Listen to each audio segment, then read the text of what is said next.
Welcome, everyone, to another episode of Taking Up Space, a Michelle A. Mayer podcast. Or this might be a Bible study, or this may very well be a sermon. I don't know which way it's going, y'all. But I had it on my mind. I had done a podcast on this topic, and I thought, wow, this would be a great intro into something else. So we're going to just go ahead on and deliver upon what it is that I'm speaking to today. And I'm going to be reading out of the book of Isaiah. I'm going to read Isaiah chapter 37, verse 8 to verse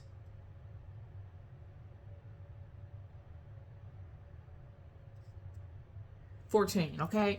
And let's invoke the Spirit of God to assist me in the discernment of God's word, and we will move forward. Heavenly Father, I come before you in love, looking for you. I love you and I thank you. I thank you for your attention and always just seeing me, seeing what it is that I need, being 10, 20 steps ahead of me and providing it for me and my baby. I come before you gladly. It's the only outlet in my life that I am so anxious and happy to come forward and do consistently. It's a gift to read your word and interpret it and convey it to the children, not as greater than them, not as a guru or an expert, but as someone hungry just like them in need of clarity. And I just report what I too get to them in hopes that they receive just as much as I have from it. Cover me today with your attention and your protection. Stay close. Always come quickly when I call. And lead me in the interpretation of your word today. Let your water flow freely through me to the children. In love, I come before you. And in God's name I pray, amen. All right, y'all. So we're going to be speaking out of the book of Isaiah today, as I said earlier. We're going to be speaking. The topic on today's conversation is that there are angels in your midst, friend. There are angels in your midst. You know, a lot of times in life we go through things and we feel like nobody is there to support us. A lot of times we feel like we don't have the support we need. We might be going through significant challenges in life, and we're going it alone, not because we want to, but because we feel like we don't have the support we need.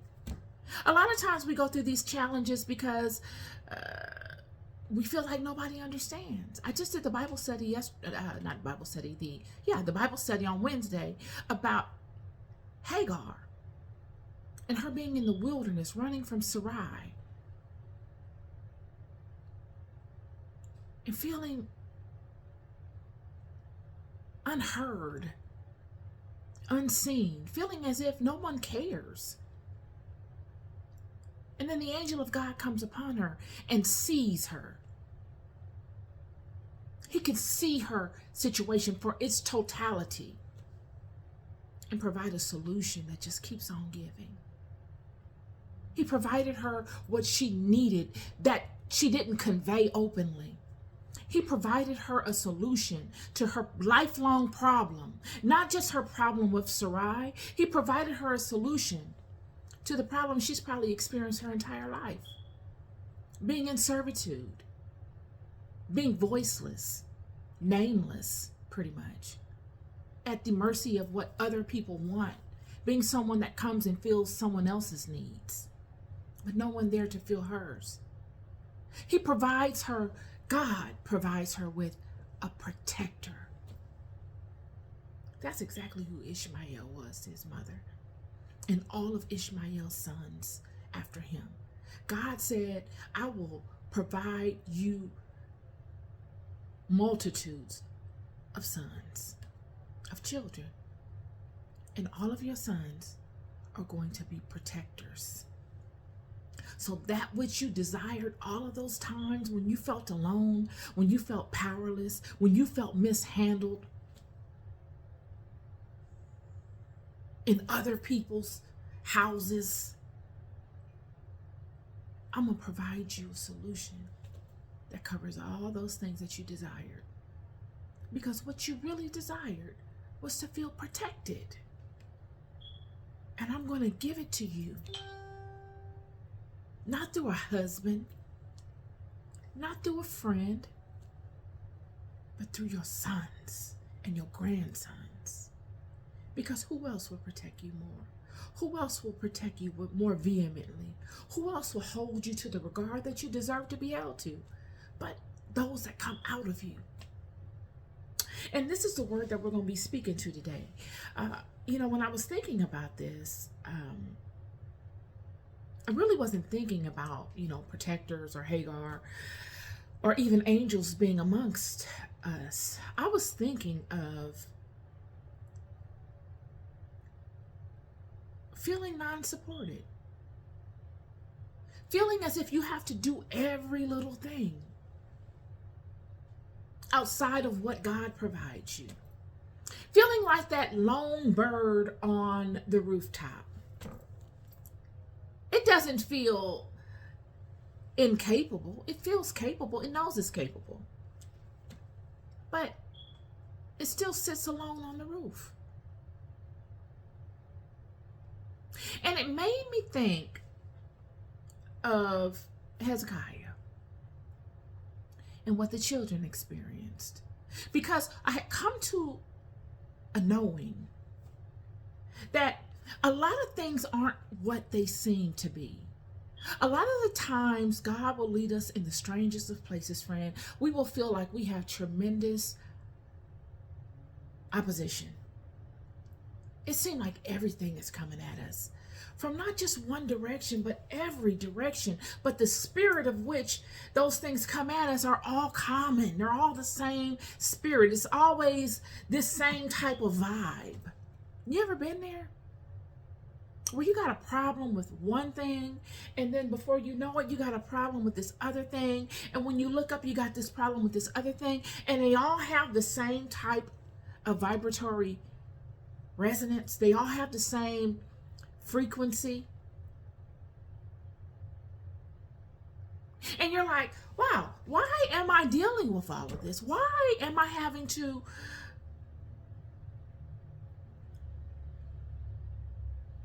deflect or to protect against all of this?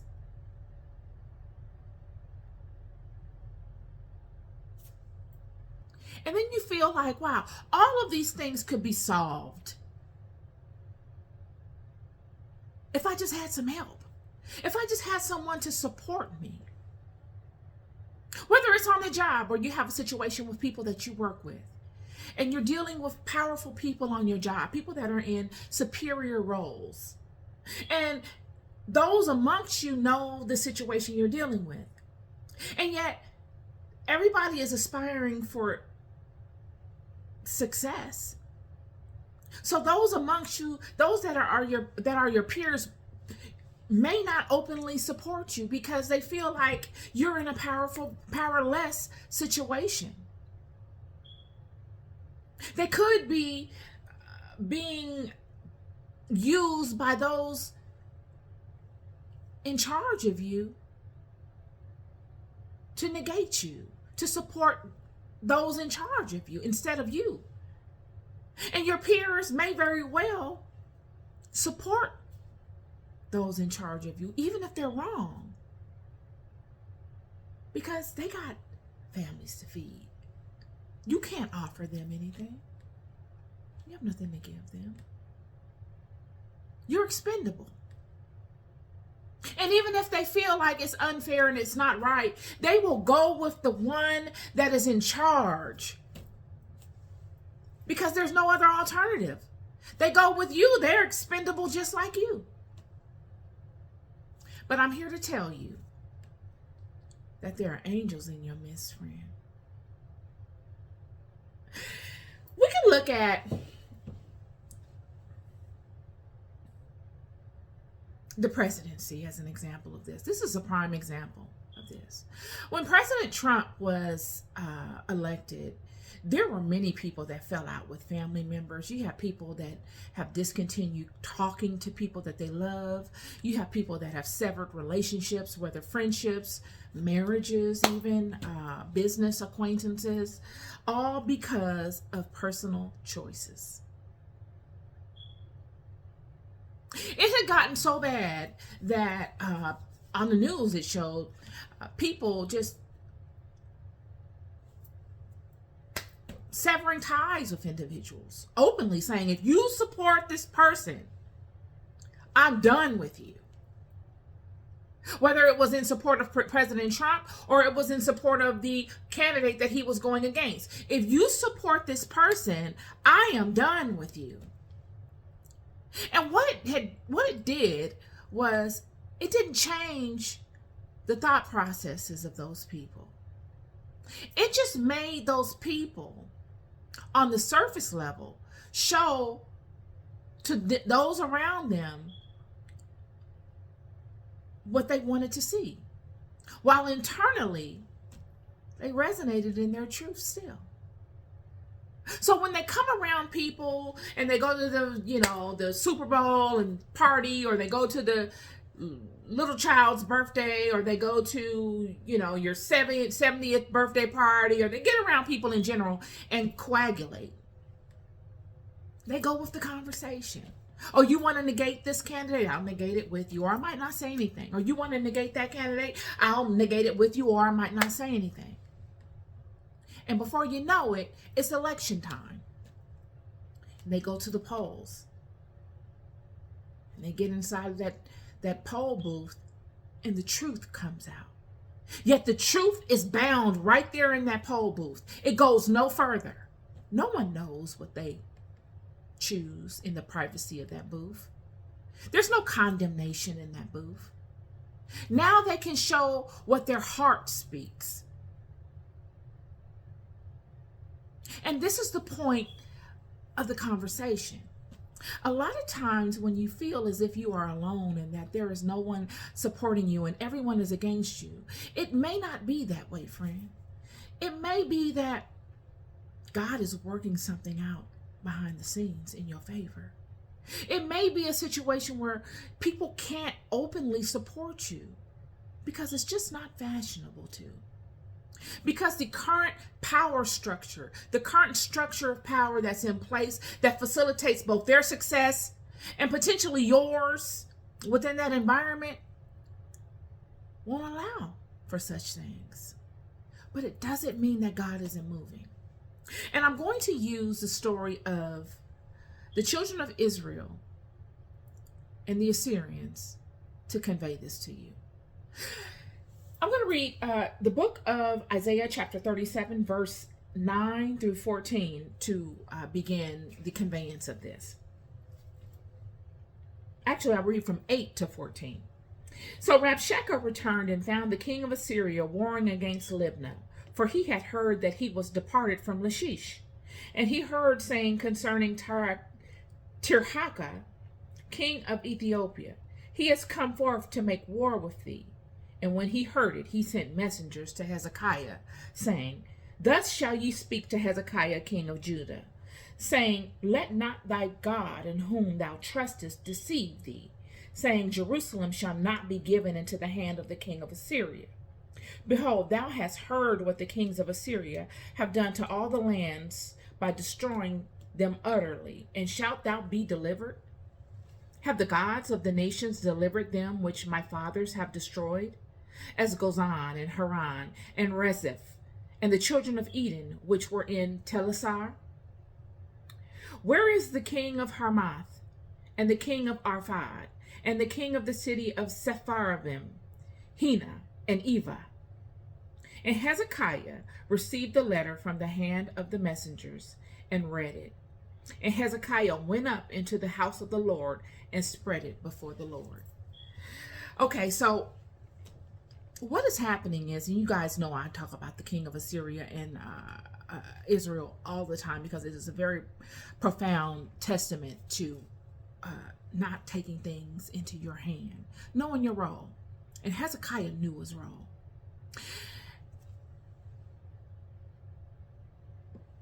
Rabshakeh is the captain, general, high person in the Assyrian army. Sennacherib is the king of Assyria. And Israel and Assyria have a history together. All this stuff stems from Hezekiah's father, King Ahaz. And Hezekiah's father, just like Hezekiah and the many kings before Hezekiah's father, had fallen out of alignment with the God of Israel. All these nations have seen the hand of God over Israel and pretty much are jealous. I mean, you can just say it's jealousy. That you could say they desire to be a part of the house of Israel, but because of the law of the house, they could not be grafted in. All this, grafting into the house of Israel did not happen until until the New Testament, not even Matthew, until after the transition of Jesus. None of this grafting into the house of Israel was ever possible. So Hezekiah, during Hezekiah's reign and his father's reign, God had done a monumental thing in the earth, showing his love for the house of Israel. And all these nations either had to bow down or they had to wage war. And if they waged war, they would get annihilated. But they found through what Balaam did amongst the children and looking at them from all these various directions, they found the children's weaknesses. And they found that if they could get the children out of alignment by way of their weaknesses, this God of Israel could not cover them as much. And in God not being able to cover them, that will be a way for them to get in. Okay? Because at this point in the history of the house, the wall of Jerusalem has fallen. It has been destroyed. So they know this. They know, okay, this God of Israel will take his hand away from this house if they fall out of alignment. And all the things that we were impressed by with these people, all of God's stuff of his house, all the monumental riches that they got and all of their gifts, we can partake of. We can make them our slaves. We can make them our servants if we can get them out of alignment. And that is what has happened. The children have fallen out of alignment prior to Hezekiah coming into kingship. And Hezekiah's father, King Ahaz, finds himself in a situation where he is being intimidated by the king of Syria. And because King Ahaz does not feel confident in his walk with the God of Israel, he does not want to wage war with the king of Syria. And out of his fear, his own self-condemnation, his own internal system, his own check and balance system, not feeling confident enough within himself to lean 100% on the God of Israel covering him, he begins to petition the mightiest nation in the land, which is Assyria, for protection. King Ahaz would go to the king of Assyria, Sennacherib, by way of Rabshakeh, and petition him for protection. Now, the custom was at that time, this was nothing new. It was new for the house of Israel because the house of Israel never really needed to do these things prior to, because they had the covering of God. But because now the hand of God has somewhat been taken off of them by way of the law of God, by way of God's word, God's got to honor his word and not put his full covering over these people because they have fallen out of alignment. And because of that, King Ahaz petitions Sennacherib. And when that happens, not just to the house of Israel, but to any nation that petitions a mighty nation like Assyria, they become subservient to them, indebted. They never forget it. It's one of the worst things you can do. It shows a sign of weakness, that you really have a hard time coming from up under. Israel has been broken. Okay, King Ahaz is the king of Judah. Israel, the house of Israel and the house of Judah have broken off. The house of David is under the King Ahaz. And what King Ahaz has done has taken pieces of gold, some of God's belongings that were in the house of the Lord and of the king's house and the brazen altar and all of the different things. And he has offered them as a gift to the king of Assyria because he's afraid. Israel is warring with one another. Civil war going on amongst Israel. And there's sides being taken. Israel's taken the side of Syria. King Ahaz has taken the side of Assyria. And King Ahaz doesn't feel strong enough to defeat Syria and Israel. So he's now called Sennacherib and Rabshakeh to help them get their head count up and to defeat and to protect themselves. And in doing so, he is indebted to them. They need a fee for such things. And instead of money, the only monetary currency that they have are the things that these people wish they had all along. All the things that they saw of the house of Israel that they thought were valuable. Now they're requiring of these people, not even requiring it. The Bible says that King Ahaz, King Hezekiah's father, is gifting these things. He's even building altars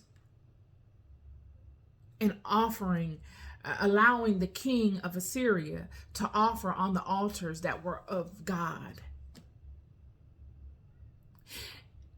And they began to extort Israel. Once they get a taste of Israel's weakness, not even Israel, Judah, their weakness, they began to feed off of it. And it's just a never-ending cycle. So what we find is even through King Ahaz's transition, King Hezekiah, his son, is now facing these same problems.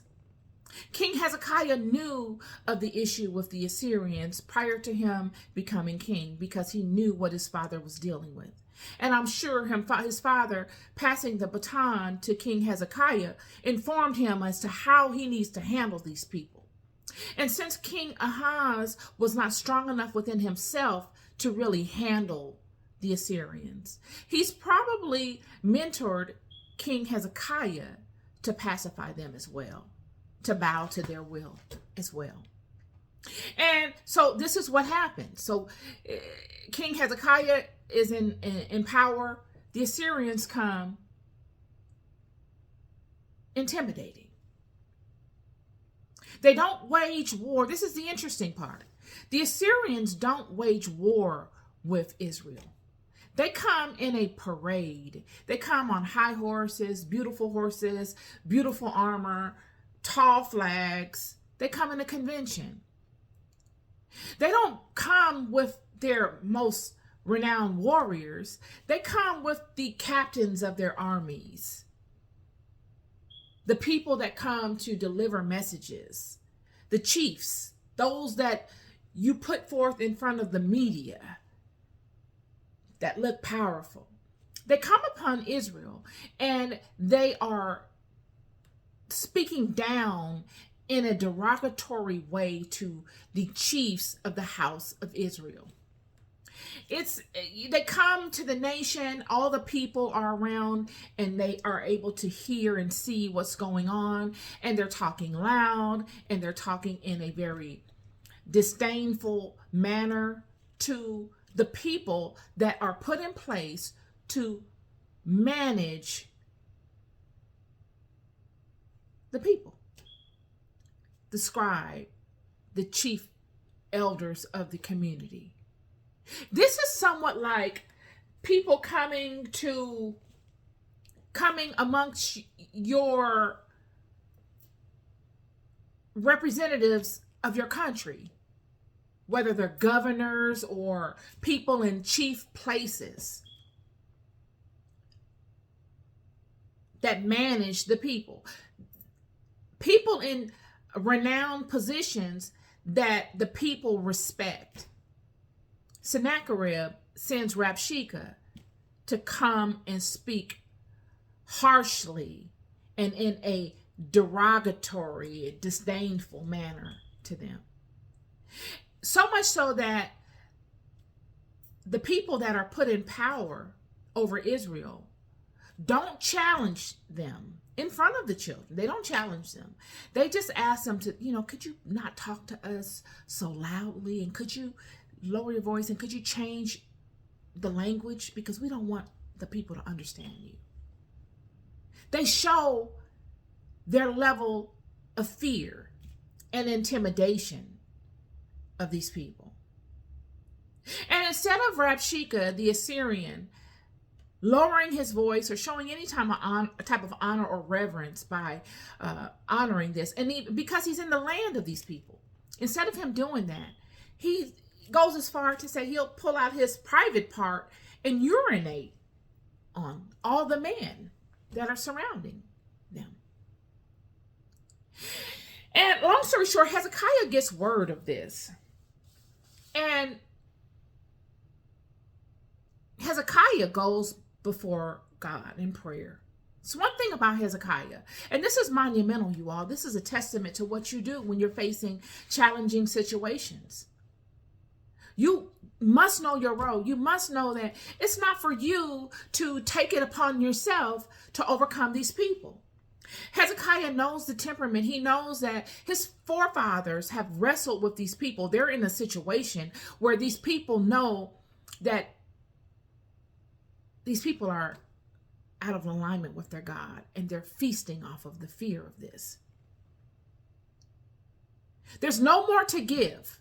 They've given sacred things that they shouldn't have given anyway. And it's just a feast, really, at this point on the side of the Assyrians with the Israelites. They're feasting off of all God's treasures because they know that these people are condemning themselves. They know that they've gotten these people in a situation where they don't know up from down. They don't even know how to get out of their predicament. They've gotten so far gone in this rabbit hole of transgression. They don't know how to fix it. It used to be that the children would pray and they would align back to God and everything would be good. But the nations have studied them so much that they've learned how to get these people so lost in their transgressatory states that the children now are in a whole new generation that their forefathers are no longer there to teach them how to get back in alignment. They don't know how. And the nations are taking advantage of this, of the people's ignorance. And Hezekiah does nothing but go before God. He has nowhere else to go. He feels like he's in a powerless situation. He doesn't know what to do. His own father didn't leave him a roadmap. His father bowed down to these people. But Hezekiah feels like, you know what, enough is enough. I've got to do something. We're trying to get ourselves together. We've got to do something, and I'm not going to lean on my own understanding because I don't understand this.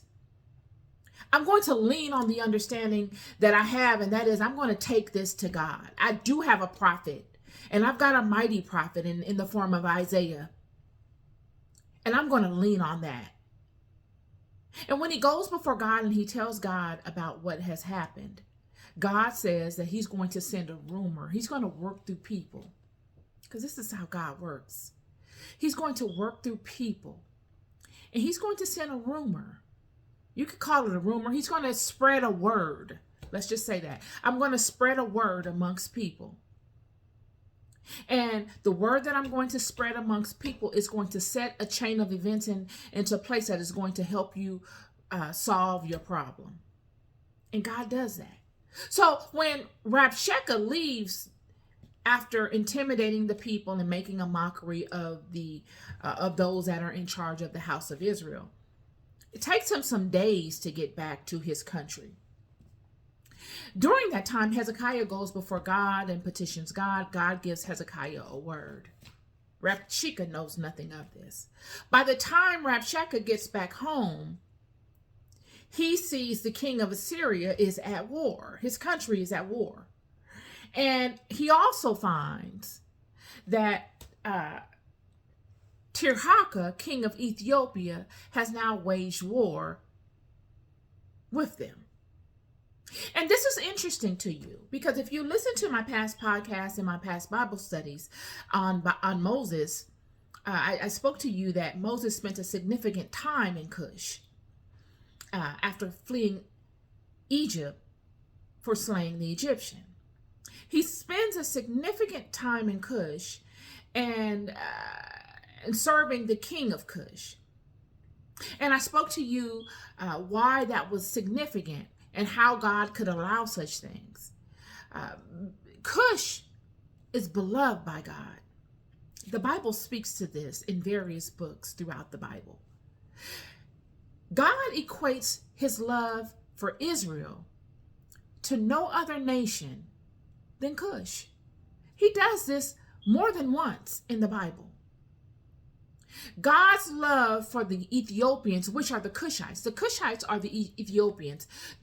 All that land of Sudan, all of that, I want to say Chad, all of that, even Mesopotamia and Samaria, were parts of that were considered Cush. Ethiopia was considered Cush. India at one time was part of Ethiopia. That was the Cushite Empire.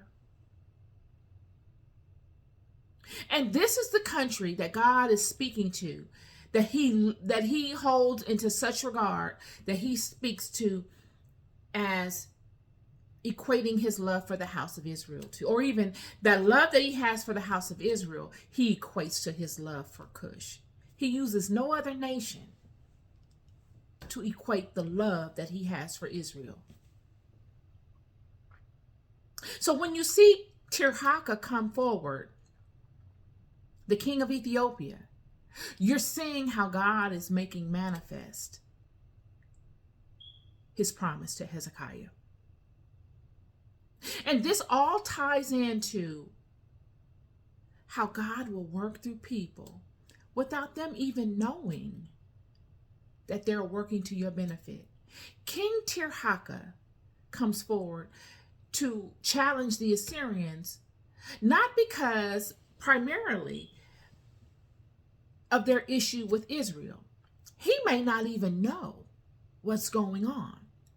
Remember, King Tirhakah comes forward during the time that Rabshakeh is communicating his intimidating words to the house of Israel.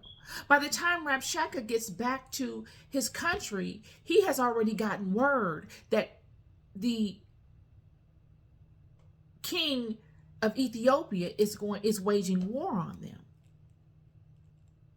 And this is a testament to all of you, is that God will use people that are in alignment with God, that most nations would think are not covered by God. The Cushites honored a pantheon of gods like all the nations did. They were pretty much neck to neck with the Assyrians in this. But because the Assyrians were encroaching upon the Cushite borders, it gave Cush a reason to wage war. Potentially not knowing that it's all going to work to the benefit of the Israelites. Many of us think that God is only concerned with Israel. Well, we see here in God equating Cush, his love for Cush, to the house of Israel. We see here that that is just not it. The house of Israel is bound to God's law, to God's specific law. And that is the law that this particular house will honor one God. They won't do like the other nations, and they must keep to themselves in the honor and reverence of this one God. But that does not mean that God is not in control of, or have power and dominion over any other nation. We see this with the Ethiopians. And this is how God moves in a dynamic way. These people, God would know the problems amongst these people, because he would see all throughout the walks of these people. He saw what King Ahaz had done. He saw the split in the house. He saw all of it. But he couldn't step in because he couldn't go against his word. I cannot cover you 100%. You are out of alignment.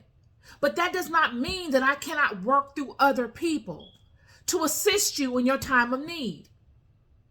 I just need to be able to justify it. And how does he justify it? He justifies it because he allows King Tirhakah to get in on the fight. And when King Tirhakah gets in on the fight, it prompts, this wasn't even enough. King Tirhakah getting in on the fight was only a way for God to use a vessel, a nation in which God has dominion over and that has love and favor for, to direct to direct Rabshakeh in a way that will provoke him to give God a reason. God said, give me a reason, friend. I just need a reason. And when King Tirhakah enters into the fight, he says, not Israel's fight, he enters into a fight with Assyria. It shakes Rabshakeh. Rabshakeh nowhere in scripture gets communications from Sennacherib as to what to do. God has separated Sennacherib. He sent Sennacherib on another war with Lachish. So the king is nowhere around to make this executive decision. So Sennacherib makes this decision upon himself.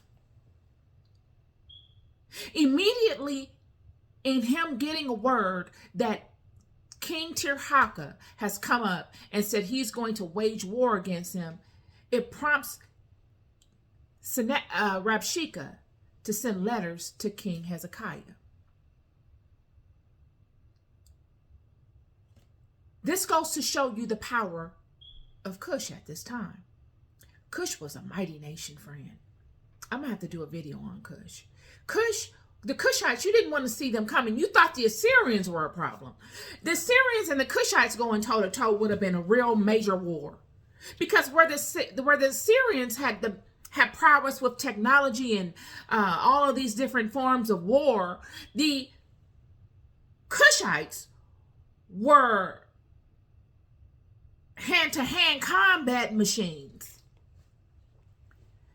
They're gonna go toe-to-toe with you. They're somewhat like the Philistines in the sense that they will run down a chariot and take you out of that chariot, friend. These people are good with bows and archers and arches and all kinds of techniques. I mean, just good with them. Like David was good with the slingshot. I'm sure there was a whole bunch of them that were good with that as well. So this is a formidable opponent to Assyria. Rabshakeh is concerned. And what's so mind-boggling is that because Rabshakeh is getting word upon coming back to his country that King Tirhakah is going to wage war with him, why doesn't he just devote all of his attention to King Tirhakah and the war? Why does he immediately pivot and begin to send this whole campaign of letters to mentally defeat the Israelites furthermore? That's what he's doing. He's looking to make the Israelites give up without ever fighting. And so once he hears that there's a war between a potential war between Cush and his country Assyria, he now focuses attention on Israel. Could it be that these nations knew of God's love for both Cush and Israel, and he saw it as the king of Cush coming to support Israel? Why else would he do such things? I'll read it to you. Verse 9 of chapter 37. And he heard saying, Tirhaka, king of Ethiopia, has come forth to make war with thee. And when he heard it, he sent messengers to Hezekiah. First thing he does, saying, Thus shall ye speak to Hezekiah, king of Judah, saying, Let not thy God, in whom thou trusted, deceive thee, saying, Jerusalem shall not be given into the hand of the king of Assyria. Behold, thou hast heard what the kings of Assyria have done to all lands by destroying them utterly, and shalt thou be delivered? Have the gods of the nations delivered them which my fathers have destroyed, as Gozan and Haram and Respah and the children of Eden, which were in Telassar? And he goes on and on and on. But what I want you to get is, this led God to act. God has led the king of Ethiopia to enter into the fight. Now God is saying, I got two dogs in the fight, in this fight. Surely Israel is not worthy of my full covering, but in order to justify it, I have sent the king of Cush upon him to let him know that he's willing to wage war with him, prompting these people to give me a reason. That's exactly what God did, friend, when you read this text. And the king, the chief captain of the Assyrian army, Rabshakeh, in the absence of the king, makes a terrible decision. And through his words, he gives God a reason to support Israel, even in their transgressatory state. Rabshakeh coming and sending these letters to Hezekiah, getting it written down on paper, is just as powerful as you speaking it. Now it's no longer a rumor. Now I got something tangible that I can bring before God that you said in derision to the law that God has put over our house. And that word is that, Behold, hast thou heard what the kings, thus shall ye speak to Hezekiah, king of Judah, saying, Let not thy God, in whom thou trusted, deceive thee, saying, Jerusalem shall not be given into the hand of the king of Assyria. He's calling God a liar. He's making God show and prove himself. Rabshakeh. Friend, God sees your situation. You see it as you being alone because nobody is openly coming out to support you. But God says, I got angels round about you. I got angels round about you in various places that you don't even know. I got people in support of you inwardly, regardless of what it looks on the outside. But on the inside, I got people in place that support you inwardly. And what you think is designed to destroy you may very well be what I needed you to be in so that I can show my glory. And through Rabshakeh's fear and his ignorance, he spoke words that gave God a reason to show his strength. That is my word to you, y'all. That is my word to you. God said, just like he told when Elijah was afraid, the mighty prophet Elijah, there's so many instances within the Bible of mighty people feeling alone. You're not the only one. Elijah felt alone, friend. Elijah had done monumental achievements for the house of Israel on behalf of moving in the earth to what God had told him to do. Yet, he comes across Jezebel. And Jezebel will send him into a state of depression. Because there's only so many wars you can go in and out of. And all of these wars that Elijah was going in and out of were all spiritual wars. They were spiritual wars, and they were physical wars that required you to show up in places amongst people that are negating you, hostile environments. So on one hand, you got the physicalities of it, the strength it takes to even face the opposition, to be able to walk amongst men and nations and have and know within yourself that you're covered. What it takes to stay in alignment so that your internal systems, your internal check and balance systems keep you in a place of confidence at all times. Because any wrong move takes you out of alignment, and out of alignment will take the covering off of you, and you a sitting duck. You got people that are waiting, they praying for any moment to come upon you and harm you, all because of what God is leading you through. Not because you want to make your name great, but because what you're doing in the world is in representation of what God has ordained for you. And when I tell you hate is not a strong enough word, because God, when he put you in positions to do his will, it's like you're pulling the rug up under people's comfort zones. Things that people have built up, lies and deceptions, and things that people have built up for years. So hate is not even strong enough. Yet if any wrong move out of the alignment that you know of with God takes God's covering, and God's covering is everything that gets you through it. So you got to know what it's like in walking like an Elijah. You go in and out of this stuff, in and out of it, in and out of it. And in walking through it, you deal with the physicalities of having to stay in alignment and having to motivate yourself psychologically and having to get your mind right psychologically to go amongst these people. Elijah laid down 450 of Baal's prophets.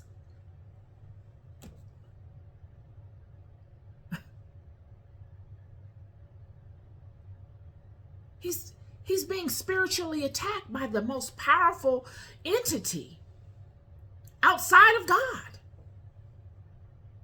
Nobody was revered more than Baal. And you just unalived 450 of his prophets? Many people want to make it seem like it was Jezebel doing the work. Jezebel didn't even know he had unalived them. This is the spirit of Baal attacking Elijah in the name of Jezebel, if you want to say that.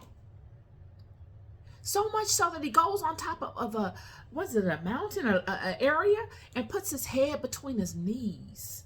A grown man, the mighty man of God.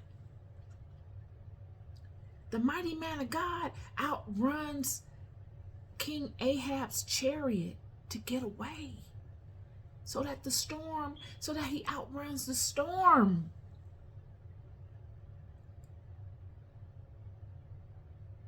He's being attacked spiritually by, you think your local witch is powerful?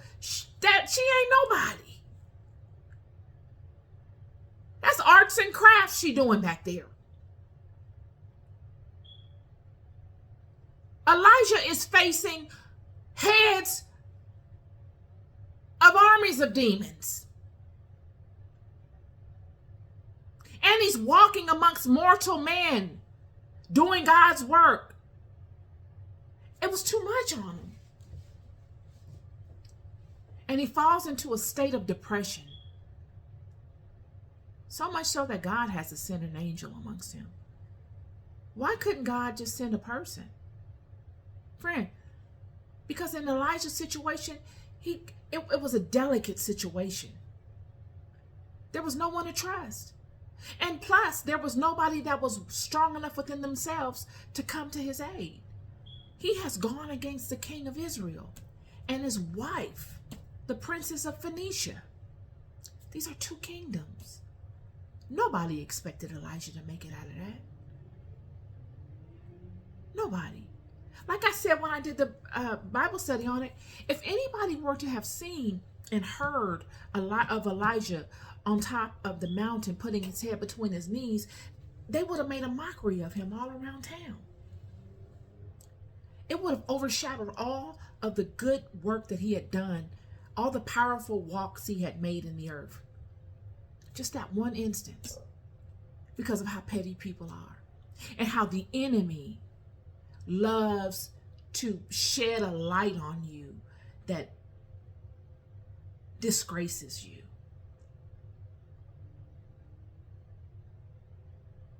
So no one came to Elijah's aid because nobody felt strong. Just like some of y'all, nobody's coming to your aid. Not because they're not in support of you, but because they don't feel like you can win. They're sitting around looking. They're inwardly probably hoping you win. They don't believe it. And if they didn't believe it back then and God was working profoundly, do you think for a moment that they believe it now? God has not shown his strength amongst many mortal men in the way that he showed it with Elijah and Jezebel. Bringing lightning, bringing fire down from heaven, having a contest. We're so far away from it now. God could be moving profoundly in front of us, but if it doesn't resemble any of the things that have happened in the Bible, we will say it's the devil that did it. We give the devil more credit than God. So no mortal man came amongst Elijah. God sent an angel. And God comes upon and Elijah comes upon God and says, when he does get the time to speak to God, he just begins talking fast and just pouring it all out.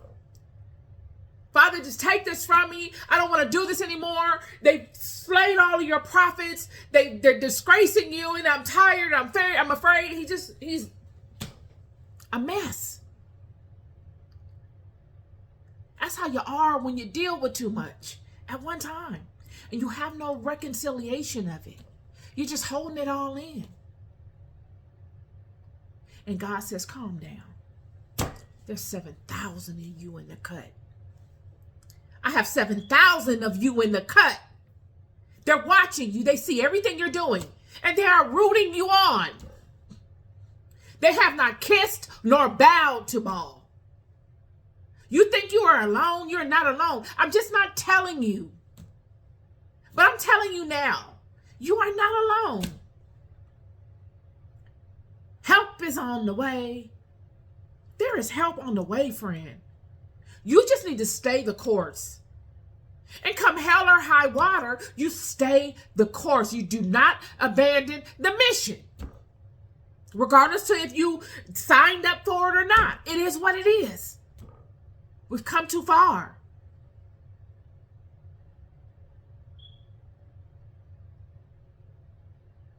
And God would send help. And Elijah would make it through. And that is the message of this conversation that I have for you. And that is to tell you that there are those that support you. You are not alone. You just don't know it. They're not openly parading before you to tell you that they support you. And this is the purpose why God led you down the paths that God led you in the way he led you. This is why you felt alone many times in your life. And this is why God has allowed you to get accustomed to it. This is why it don't bother you, friend. This is exactly why. It's because you were led for a particular purpose. And now that you have become conditioned, you are useful. You are that rare bird. You a rare bird, friend. Sitting above the rooftop by itself. Alone, but not alone. And many people will come like Rabshakeh. There's millions of Rabshakehs in the world, friend. They'll come talking all this stuff to intimidate you, to mentally psych you out, because they need to defeat you. They need you to defeat you. They can't defeat you. Only you can defeat you. And one of the tactics that they use most often is to get you mentally. They want to make you feel like you're alone.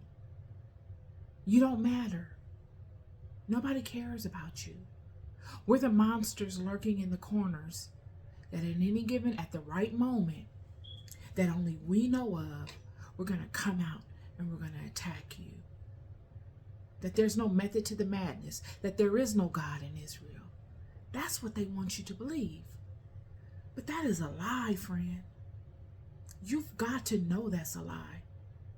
And just like Rabshakeh came in the parade, and then all of that drama and all of that strong talk, and with all of that money and all of that flamboyancy, to this little bitty community of Israelites of the house of Judah, they come upon David's house with all of this animation and all this drama to psych them out, only because of the greatness of their house. If there was no greatness in their house, they wouldn't have come the way that they came. They had to come that way because of the greatness bestowed upon them by God. They know the law. They know the words that God spoke over their forefathers better than anybody, but they'll never let you know that. They come to intimidate you and discourage you with words of condemnation. And God is saying all along, I see everything going on. I'm just waiting on you to give me a reason. Give me a reason. That's what God is saying. And just like God would lead the people, only because Hezekiah would know his role and not take it upon himself to solve God's problems, not take it upon himself to use his earthly abilities to solve a problem that God established. Hezekiah would lean in on God. He would use Isaiah, and he would give it to God. And him giving it to God would allow God to move in ways he wouldn't even understand. And God will use vessels, unassuming vessels, to force these same people to use the method of operation that they came to attack his children with. All of that talk, to use that method to give God a reason. Hang in there. I love you. I really do. I don't care what tribe you are. I don't care what ethnicity you are. I don't care what socioeconomic background you're of. I don't care what village you live in. I don't care what country you're from. I don't care what religious or spiritual system you align to. I love you. We are all in this thing together. Keep going. Be good to yourselves and be good to one another. Peace and love.